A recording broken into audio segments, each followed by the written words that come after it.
Então 5 horas da tarde, só faltava 1 hora.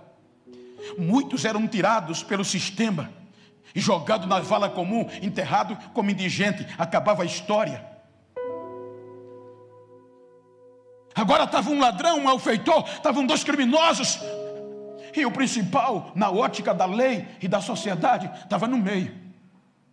O principal dos criminosos. E qual foi o crime? O Evangelho. Resgatar os perdidos. Amar quem ninguém tinha coragem de amar. 5 horas da tarde, ninguém foi lá. É aqui que surge uma surpresa tremenda. Em todo o ministério de Jesus, os mais ricos não se expunham, mesmo acreditando, se ocultavam com vergonha do que iriam dizer. Mas para a onisciência de Deus, quando Isaías profetizou 53:9, salvo engano, que o seu túmulo iria ser entre os ricos, dados pelo rico. Aí quando só faltava 1 hora para a história acabar com tudo, entra no cenário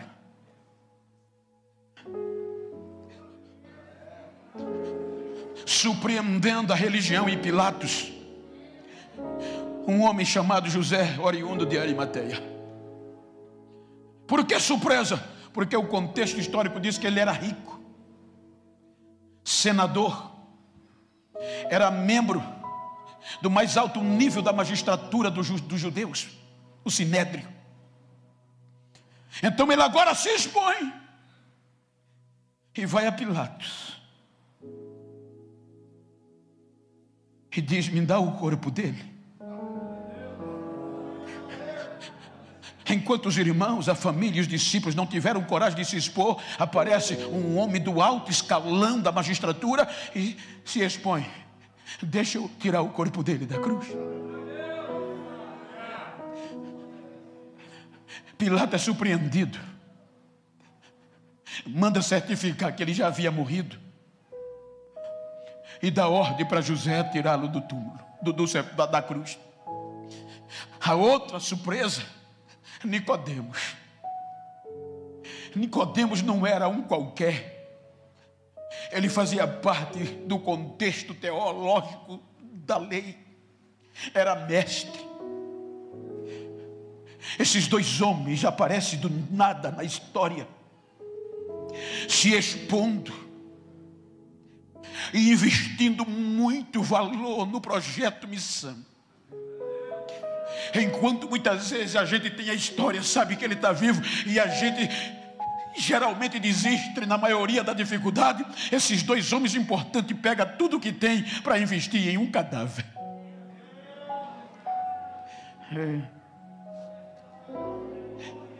Ele se expõe, tira o corpo dele da cruz, investe nos linhos, investe no tratamento do corpo e diz: não, ele não vai ser sepultado no túmulo do resto mortais de ninguém. E será caro. Eu vou comprar um túmulo novo só para ele.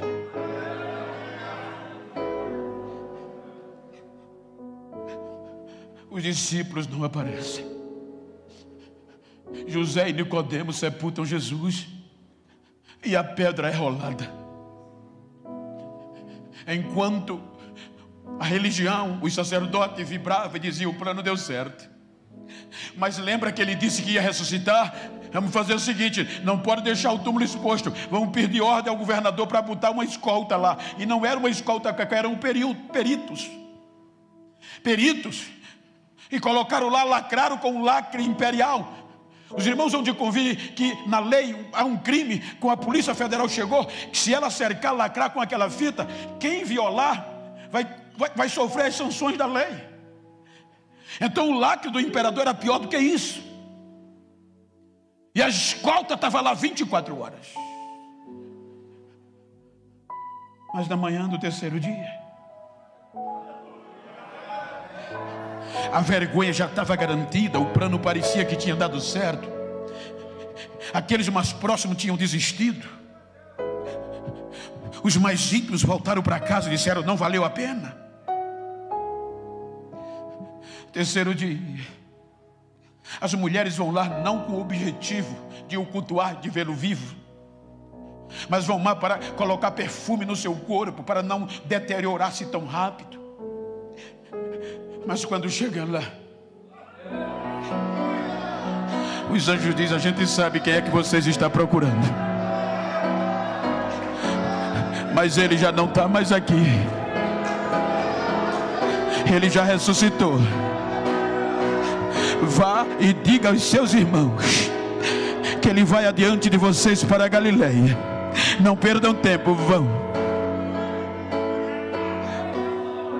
Aí Mateus diz que frustrados, porque a Bíblia diz no contexto anterior que os soldados, quando viram, desmaiaram e ficaram como mortos. Mas o texto que a gente diz lá, enquanto as mulheres corriam para dar notícia aos seus irmãos,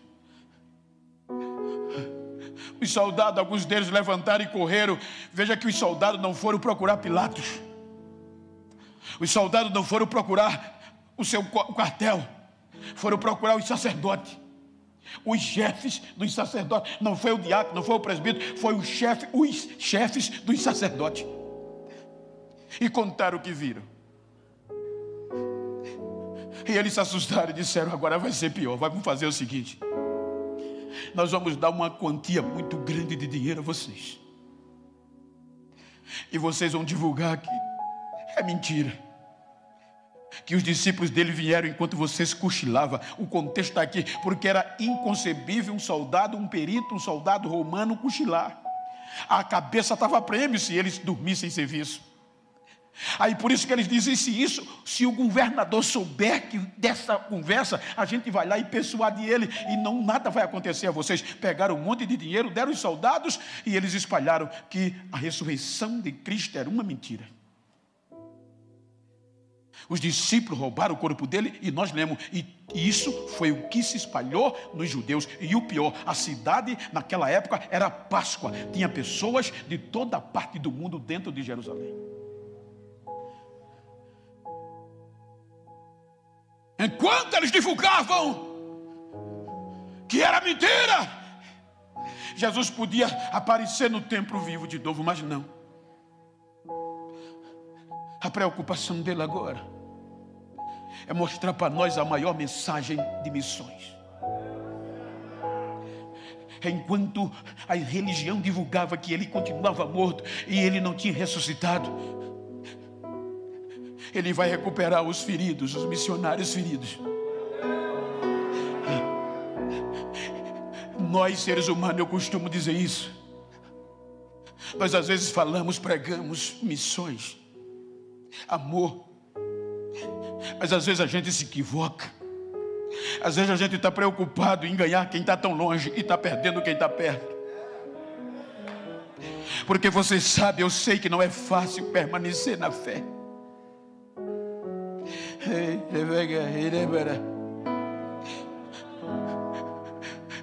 Falar em fé, o pastor Silvinho dos Estados Unidos mandou transmitir um abraço, ligou para mim hoje à tarde. Você sabe que muitas vezes senta do nosso lado irmão, irmãs que rala com a gente para fazer missões, atende às convocações, jejuma, ora, molha o banco de lágrima com a gente, mas é ser humano e às vezes é ferido, cometeu um erro. A primeira coisa que se faz, não estou defendendo o erro, é excluir, é esquecer, tira do conjunto. Quem era ele agora não serve mais para nada. A gente está jogando quem está perto para longe e está querendo ganhar quem está longe para perto. Quem de nós você teria coragem de botar perto de novo na diretoria de missões, Wilson? Qual pastor presidente teria coragem de colocar Tomé na direção de igreja?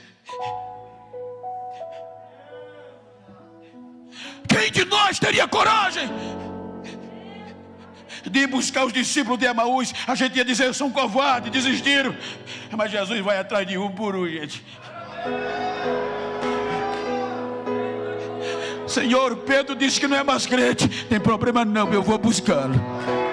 Tomé está dizendo que não acredita mais no Senhor. Tem nada não, deixa comigo, promete. Olha aqui, toca aqui, sou eu. Diga para quem está, o projeto missionário, diga para quem está ao seu lado, por favor, diga para ele se você pode. Diga: deixa eu te pedir uma coisa. Se algum dia eu for ferido, porque eu não sou perfeito, desiste de mim não. Investe.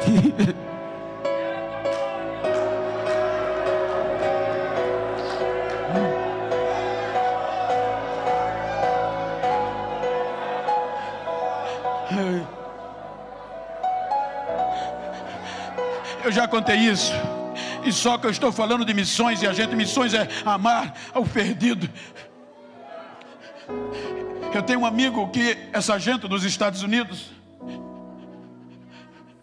E ele serviu no Afeganistão.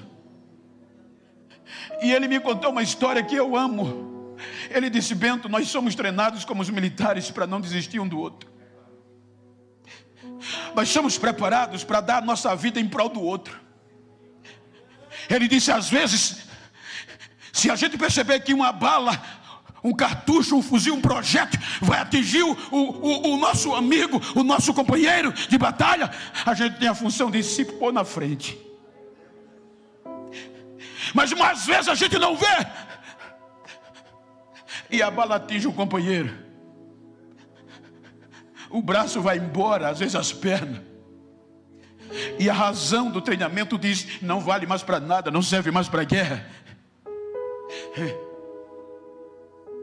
Porque o inimigo, ele não está preocupado em matar, porque se ele matar, ele só derruba um. Mas se ele arranca uma perna ou um braço, ele já vai ganhar no mínimo 2, porque um já não presta e o outro vai ter que cuidar do outro. Então ele diz: quando a gente olha, o cabo já está jogado lá no chão, sem perna, o sangue correndo, sem braço, e a razão diz: presta mais não. Mas o treinamento diz: não desiste dele, ainda serve, levanta.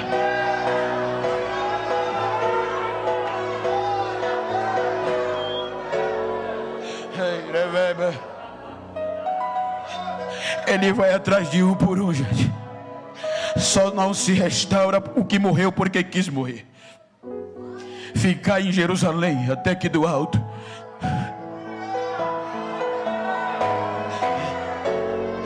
Em Jerusalém era onde tinha as maiores decisões políticas e religiosas. As principais decisões vinham de Jerusalém. Ficar em Jerusalém, para quê? Para fazer missões. Vocês vão ter que ser avivados, vão ter que receber poder, vão ter que acender, não só acender, mas vão ter que vibrar em chamas, vão ter que ser inflamados pelo Espírito Santo. O Espírito Santo desce. Primeiro impacto, veja que foi rompido, foi o cultural. Porque ninguém acreditava que aquele grupo de semi-analfabeto, porque os discípulos de Gamaliel, de Chamar, de Riel, os discípulos da lei referendado, era elite, era todos referendados com currículo lá em cima, era elite. Os discípulos de Jesus era da ralé, semi-analfabeto, não tinha graduação, não, era aqueles desacreditados. Aí agora, como era que iam acreditar que aquele grupo de ignorantes ia romper o contexto cultural? Quando o Espírito, o retorno caiu, quando o Espírito veio, primeira coisa que eles veem é o barulho. Um galileu falando árabe, um galileu falando outra língua de outros países.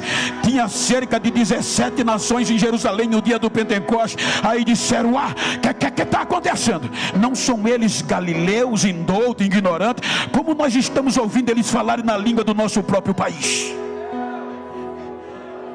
Eles glorificavam a Deus as maravilhas nas línguas do próprio país, e línguas repartidas como de fogo. Aí o mais ignorante, o mais controvertido, o mais que ninguém acreditava, sai para frente e começa a pregar. Foi uma unção tão grande que quase 3.000 almas, até sacerdote, aceitaram Jesus.